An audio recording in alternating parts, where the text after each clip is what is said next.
The first few nauseating months of my pregnancy dragged by, but during months 3 through 5, I felt creatively on fire.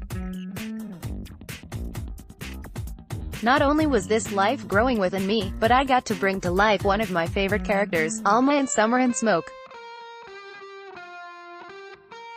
I did worry what our developing fetus might be experiencing as I rode my character's emotional roller coaster every night, 8 full-blown nervous breakdowns a week. As soon as I'd arrive home from the theater, I'd rush to play Mozart with the speakers lying on my belly to help calm any potential baby trauma. Throughout my pregnancy, I also carefully repeated our parenting mantra to my husband, 50-50, Tommy, remember, 50-50. I said it after I had to drop out of that play because I was no longer credible as a virginal spinster. I chanted it in our car on the way to our co-ed baby shower, and especially during my 24-hour, virtually pain medication-free labor. Puff, puff, pant, pant, arg, puff, puff, pant, pant, don't forget, 50 mother * king 50. But right after our baby Wilson was born, my concerns didn't center around Tommy's reneging. I feared I was going to be the worst mother on the planet. Even though I'd felt deeply connected with Wilson in utero, in reality I didn't have that instantaneous bond I expected. I got how daunting the responsibility was. This tiny human's life was literally in my hands. But I mostly just felt anxious to lose the 70 pounds I'd gained and get back to work. Jesus Christ, new mothers shouldn't feel that way, right? Apparently fathers got a cultural pass. You always heard men say, nah, I didn't start to feel a connection to our baby until he was out of diapers. Or, nope, didn't really feel close until they were old enough to play sports with me. And nobody batted an eye. The phrase, paternal instinct, didn't even exist in the English language. But moms had to be gobsmacked right out of the gate. For the first few weeks, I kept having nightmares that I'd forget about Wilson, accidentally leaving him in the car if I went to a cafe or to my spin class.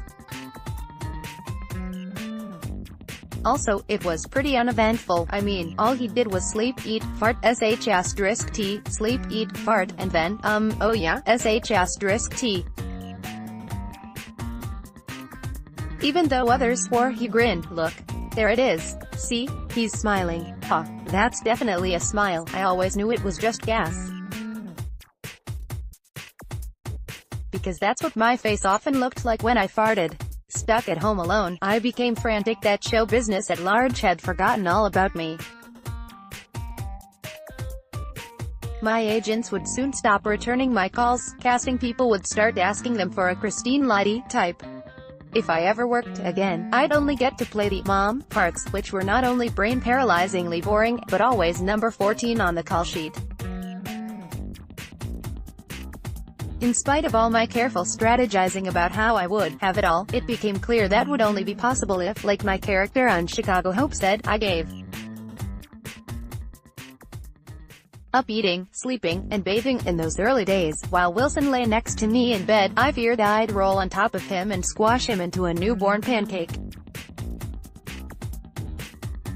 I'd lie awake staring at him, in awe of the miracle that was his cheek, the poetry of his pillow lips.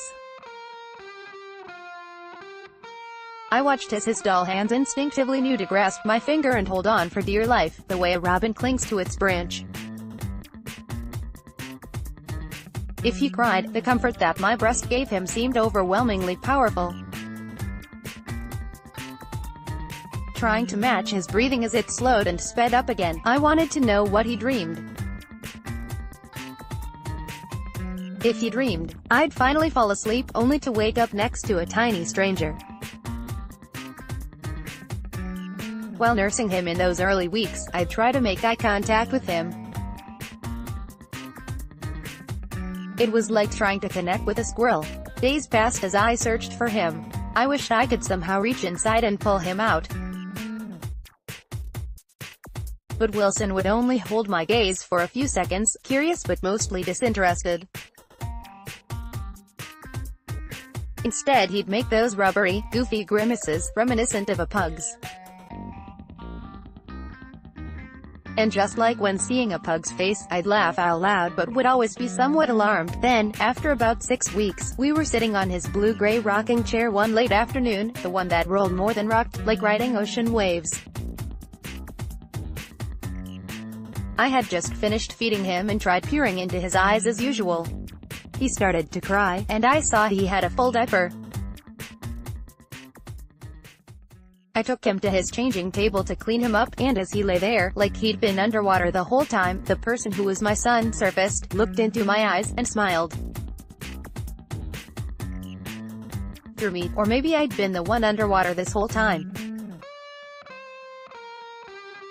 Perhaps I'd forgotten that loving someone and feeling connected to them takes a lot of hard work, that the more you put in, the more you get out. My breath caught in my throat. My eyes filled with tears. I'd never felt so close to anyone in my life. Suddenly, as if I'd known him forever, I understood volumes about him. My heart exploded in ways I never knew possible, and I was a gunner. True stories from an unreliable eyewitness, a feminist coming of age by Lahti. Copyright 2018 by Lahti. On sale April 3, 2018 by Harper Wave, an imprint of HarperCollins Publishers. Reprinted by permission. Well-being, stress, mothers, pregnancy. The Thrive Global community welcomes voices from many spheres. Publish pieces written by outside contributors with a wide range of opinions, which don't necessarily reflect our own. Learn more or join us as a community member.